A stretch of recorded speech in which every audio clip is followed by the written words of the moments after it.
Այրգելի հայրենակիցներ, ուրեմն մոտ 40 րոպե ինչ Գյումրու քաղաքապետարանի շենքում է ազգային ժողովի 4 պատգամավոր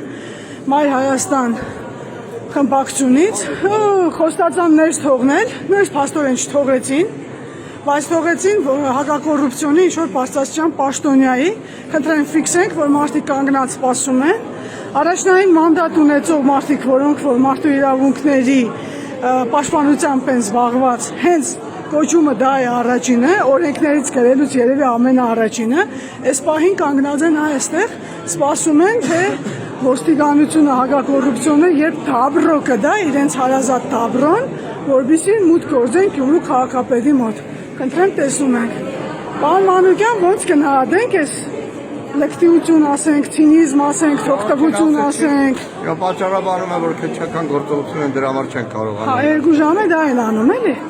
Մի քանի ժամ իրանց որ թողնենք շարունակեն մենք։ Շատ լավ, մենք ֆիքսում ենք, որ այս պահի դրությամբ ավելի շուտ է եկե պատգամավորական խումբը, բայց շենքում մոտ 40 րոպե են։